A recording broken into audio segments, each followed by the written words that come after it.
संक्षेप में रामायण कथा। हिंदू शास्त्रों के अनुसार भगवान राम विष्णु के मानव अवतार थे। इस अवतार का उद्देश्य मृत्युलोक में मानव जाति को आदर्श जीवन के लिए मार्गदर्शन देना था। अंततः श्री राम ने राक्षसों के राजा रावण का वध किया और धर्म की पुनर्स्थापना की। रामायण में 7 कांड है। बालकांड, अयोध्या कांड, अरण्य कांड, सुंदर कांड, किष्किंधा कांड, लंका कांड और उत्तर कांड। आइए सुनते हैं रामायण की कहानी संक्षेप में। बालकांड। अयोध्या नगरी में दशरथ नाम के राजा हुए, जिनकी कौशल्या, कैकेयी और सुमित्रा नामक पत्नियां थी। संतान प्राप्ति हेतु अयोध्यापति दशरथ ने अपने गुरु श्री वशिष्ठ की आज्ञा से पुत्रकामेष्टि यज्ञ करवाया, जिसे कि रिंगी ऋषि ने संपन्न किया। भक्तिपूर्ण आहुतियां पाकर अग्निदेव प्रसन्न हुए और उन्होंने स्वयं प्रकट होकर राजा दशरथ को हविष्य पात्र, खीर और पायस दिया, जिसे कि उन्होंने अपनी तीनों पत्नियों में बांट दिया। खीर के सेवन के परिणाम स्वरूप कौशल्या के गर्भ से राम का, कैकेयी के गर्भ से भरत का तथा सुमित्रा के गर्भ से लक्ष्मण और शत्रुघ्न का जन्म हुआ। राजकुमारों के बड़े होने पर आश्रम की राक्षसों से रक्षा हेतु ऋषि विश्वामित्र राजा दशरथ से राम और लक्ष्मण को मांगकर अपने साथ ले गए। राम ने ताड़का और सुबाहु जैसे राक्षसों को मार डाला और मारीच को बिना फल वाले बाण से मारकर समुद्र के पार भेज दिया। उधर लक्ष्मण ने राक्षसों की सारी सेना का संहार कर डाला। धनुष्यज्ञ हेतु राजा जनक के निमंत्रण मिलने पर विश्वामित्र राम और लक्ष्मण के साथ उनकी नगरी मिथिला, जनकपुर आ गए। रास्ते में राम ने गौतम मुनि की स्त्री अहल्या का उद्धार किया। मिथिला में आकर जब राम शिवधनुष को देखकर उठाने का प्रयत्न करने लगे, तब वह बीच से टूट गया और जनक प्रतिज्ञा के अनुसार राम ने सीता से विवाह किया। राम और सीता के विवाह के साथ ही साथ गुरु वशिष्ठ ने भरत का मांडवी से, लक्ष्मण का उर्मिला से और शत्रुघ्न का श्रुतकीर्ति से करवा दिया। अयोध्या कांड। राम के विवाह के कुछ समय पश्चात राजा दशरथ ने राम का राज्याभिषेक करना चाहा। तब मंथरा, जो कैकेयी की दासी थी, उसने कैकेयी की बुद्धि को फेर दिया। मंथरा की सलाह से कैकेयी कोप भवन में चली गई। दशरथ जब मनाने आए तो कैकेयी ने उनसे वरदान मांगे कि भरत को राजा बनाया जाए और राम को 14 वर्षों के लिए वनवास में भेज दिया जाए।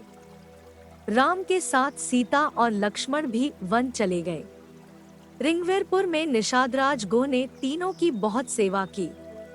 कुछ आनाकानी करने के बाद केवट ने तीनों को गंगा नदी के पार उतारा।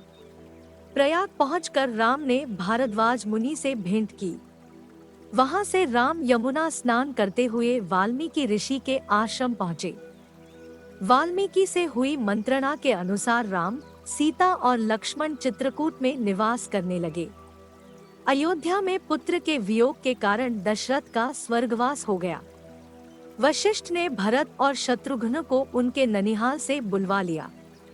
वापस आने पर भरत ने अपनी माता कैकेयी की, उसकी कुटिलता के लिए बहुत भर्त्सना की और गुरुजनों के आज्ञानुसार दशरथ की अंत्येष्टि क्रिया कर दिया। भरत ने अयोध्या के राज्य को अस्वीकार कर दिया और राम को मनाकर वापस लाने के लिए समस्त स्नेहीजनों के साथ चित्रकूट चले गए। कैकेयी को भी अपने किए पर अत्यंत पश्चाताप हुआ। भरत तथा अन्य सभी लोगों ने राम के वापस अयोध्या जाकर राज्य करने का प्रस्ताव रखा, जिसे कि राम ने पिता की आज्ञा पालन करने और रघुवंश की रीति निभाने के लिए अमान्य कर दिया। भरत अपने स्नेही जनों के साथ राम की पादुका को साथ लेकर वापस अयोध्या आ गए। उन्होंने राम की पादुका को राज सिंहासन पर विराजित कर दिया और स्वयं नंदीग्राम में निवास करने लगे। अरण्य कांड। कुछ काल के पश्चात राम ने चित्रकूट से प्रयाण किया तथा वे अत्रि ऋषि के आश्रम पहुँचे। अत्रि ने राम की स्तुति की और उनकी पत्नी अनसुआ ने सीता को पातिव्रत धर्म के मर्म समझाए। वहां से फिर राम ने आगे प्रस्थान किया और शरभंग मुनि से भेंट की। शरभंग मुनि केवल राम के दर्शन की कामना से वहां निवास कर रहे थे। आता राम के दर्शनों की अपनी अभिलाषा पूर्ण हो जाने से योगाग्नि से अपने शरीर को जला डाला और ब्रह्मलोक को गमन किया। और आगे बढ़ने पर राम को स्थान स्थान पर हड्डियों के ढेर दिखाई पड़े, जिनके विषय में मुनियों ने राम को बताया कि राक्षसों ने अनेक मुनियों को खा डाला है और उन्हीं मुनियों की हड्डियां है। इस पर राम ने प्रतिज्ञा की कि वे समस्त राक्षसों का वध करके पृथ्वी को राक्षस विहीन कर देंगे। राम और आगे बढ़े और पथ में सुतीक्ष्ण, अगस्त्य आदि ऋषियों से भेंट करते हुए दंडक वन में प्रवेश किया, जहां पर उनकी मुलाकात जटायु से हुई। राम ने पंचवटी को अपना निवास स्थान बनाया। पंचवटी में रावण की बहन शूर्पणखा ने आकर राम से प्रणय निवेदन किया। राम ने यह कहकर कि वे अपनी पत्नी के साथ हैं और उनका छोटा भाई अकेला है, उसे लक्ष्मण के पास भेज दिया। लक्ष्मण ने उसके प्रणय निवेदन को अस्वीकार करते हुए शत्रु की बहन जानकर उसके नाक और कान काट लिए। शूर्पणखा ने खरदूषण से सहायता की मांग की और वह अपनी सेना के साथ लड़ने के लिए आ गया। लड़ाई में राम ने खरदूषण और उसकी सेना का संहार कर डाला। शूर्पणखा ने जाकर अपने भाई रावण से शिकायत की। रावण ने बदला लेने के लिए मारीच को स्वर्णमृग बनाकर भेजा, जिसकी छाल की मांग सीता ने राम से की। लक्ष्मण को सीता के रक्षा की आज्ञा देकर राम स्वर्णमृग रूपी मारीच को मारने के लिए उसके पीछे चले गए। मारीच राम के हाथों मारा गया, पर मरते मरते मारीच ने राम की आवाज बनाकर हाँ लक्ष्मण का क्रंदन किया, जिसे सुनकर सीता ने आशंकावश होकर लक्ष्मण को राम के पास भेज दिया। लक्ष्मण के जाने के बाद अकेली सीता का रावण ने छलपूर्वक हरण कर लिया और अपने साथ लंका ले गया। रास्ते में जटायु ने सीता को बचाने के लिए रावण से युद्ध किया और रावण ने तलवार के प्रहार से उसे अधमरा कर दिया। सीता को न पाकर राम अत्यंत दुखी हुए और विलाप करने लगे। रास्ते में जटायु से भेंट होने पर उसने राम को रावण के द्वारा अपनी दुर्दशा होने व सीता को हर कर दक्षिण दिशा की ओर ले जाने की बात बताई। ये सब बताने के बाद जटायु ने अपने प्राण त्याग दिए और राम उसका अंतिम संस्कार करके सीता की खोज में सघन वन के भीतर आगे बढ़े। रास्ते में राम ने दुर्वासा के शाप के कारण राक्षस बने गंधर्व कबंध का वध करके उसका उद्धार किया और शबरी के आश्रम जा पहुँचे, जहाँ पर कि उसके द्वारा दिए गए जूठे बेरों को उसके भक्ति के वश में होकर खाया। इस प्रकार राम सीता की खोज में सघन वन के अंदर आगे बढ़ते गए। किष्किंधा कांड। राम ऋषमुख पर्वत के निकट आ गए।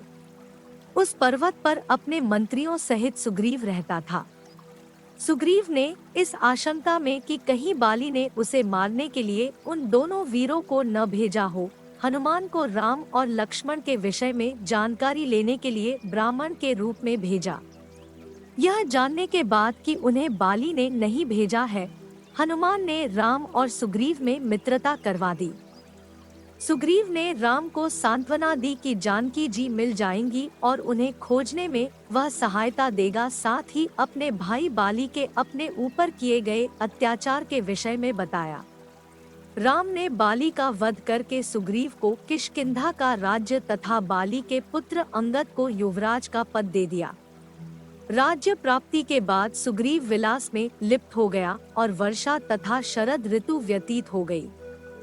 राम की नाराजगी पर सुग्रीव ने वानरों को सीता की खोज के लिए भेजा। सीता की खोज में गए वानरों को एक गुफा में एक तपस्विनी के दर्शन हुए। तपस्विनी ने खोज दल को योग शक्ति से समुद्र तट पर पहुंचा दिया, जहां पर उनकी भेंट संपाति से हुई। संपाति ने वानरों को बताया कि रावण ने सीता को लंका अशोकवाटिका में रखा है। जाम्बवंत ने हनुमान को समुद्र लांघने के लिए उत्साहित किया। सुंदरकांड। हनुमान ने लंका की ओर प्रस्थान किया। सुरसा ने हनुमान की परीक्षा ली और उसे योग्य तथा सामर्थ्यवान पाकर आशीर्वाद दिया। मार्ग में हनुमान ने छाया पकड़ने वाली राक्षसी का वध किया और लंकिनी पर प्रहार करके लंका में प्रवेश किया। उनकी विभीषण से भेंट हुई। जब हनुमान अशोक वाटिका में पहुंचे तो रावण सीता को धमका रहा था। रावण के जाने पर त्रिजटा ने सीता को सांत्वना दी। एकांत होने पर हनुमान जी ने सीता माता से भेंट करके उन्हें राम की मुद्रिका दी। हनुमान ने अशोक वाटिका का विध्वंस करके रावण के पुत्र अक्षय कुमार का वध कर दिया। मेघनाथ हनुमान को नागपाश में बांधकर रावण की सभा में ले गया। रावण के प्रश्न के उत्तर में हनुमान ने अपना परिचय राम के दूत के रूप में दिया। रावण ने हनुमान की पूंछ में तेल में डूबा हुआ कपड़ा बांधकर आग लगा दी। इस पर हनुमान ने लंका का दहन कर दिया। हनुमान सीता के पास पहुँचे। सीता ने अपनी चूड़ामणि देकर उन्हें विदा किया। वे वापस समुद्र पार आकर सभी वानरों से मिले और सभी वापस सुग्रीव के पास चले गए। हनुमान के कार्य से राम अत्यंत प्रसन्न हुए। राम वानरों की सेना के साथ समुद्र तट पर पहुँचे। उधर विभीषण ने रावण को समझाया कि राम से बैर न ले। इस पर रावण ने विभीषण को अपमानित कर लंका से निकाल दिया। विभीषण राम के शरण में आ गया और राम ने उसे लंका का राजा घोषित कर दिया। राम ने समुद्र से रास्ता देने की विनती की। विनती न मानने पर राम ने क्रोध किया और उनके क्रोध से भयभीत होकर समुद्र ने स्वयं आकर राम की विनती करने के पश्चात नल और नील के द्वारा पुल बनाने का उपाय बताया। लंका कांड और युद्धकांड। जाम्बवंत के आदेश से नलनील दोनों भाइयों ने वानर सेना की सहायता से समुद्र पर पुल बांध दिया। श्री राम ने श्री रामेश्वर की स्थापना करके भगवान शंकर की पूजा की और सेना सहित समुद्र के पार उतर गए। समुद्र के पार जाकर राम ने डेरा डाला।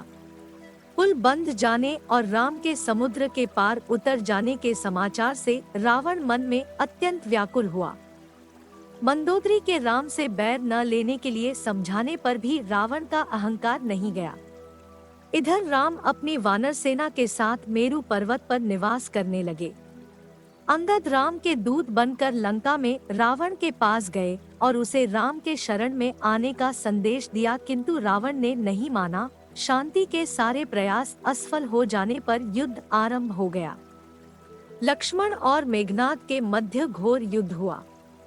शक्तिबाण के वार से लक्ष्मण मूर्छित हो गए।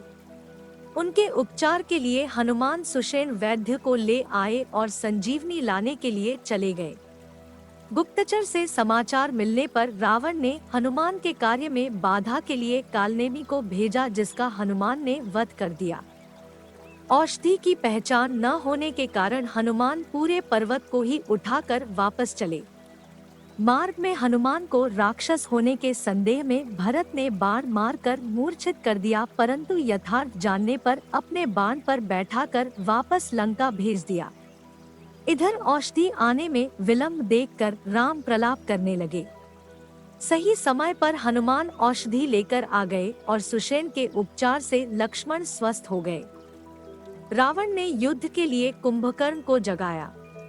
कुंभकर्ण ने भी रावण को राम की शरण में जाने की असफल मंत्रणा दी। युद्ध में कुंभकर्ण ने राम के हाथों परम गति प्राप्त की। लक्ष्मण ने मेघनाद से युद्ध करके उसका वध कर दिया। राम और रावण के मध्य अनेकों घोर युद्ध हुए और अंत में रावण राम के हाथों मारा गया।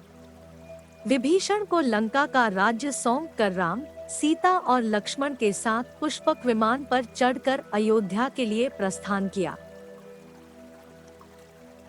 उत्तरकांड। उत्तरकांड राम कथा का उपसंहार है। सीता, लक्ष्मण और समस्त वानर सेना के साथ राम अयोध्या वापस पहुँचे। राम का भव्य स्वागत हुआ। भरत के साथ सर्वजनों में आनंद व्याप्त हो गया। वेदों और शिव की स्तुति के साथ राम का राज्याभिषेक हुआ। अभ्यागतों की विदाई दी गई। राम ने प्रजा को उपदेश दिया और प्रजा ने कृतज्ञता प्रकट की। चारों भाइयों के दो दो पुत्र हुए। राम राज्य एक आदर्श बन गया। हमें आशा है आपको 15 मिनट में रामायण की ये प्रस्तुति पसंद आई। जय श्री राम।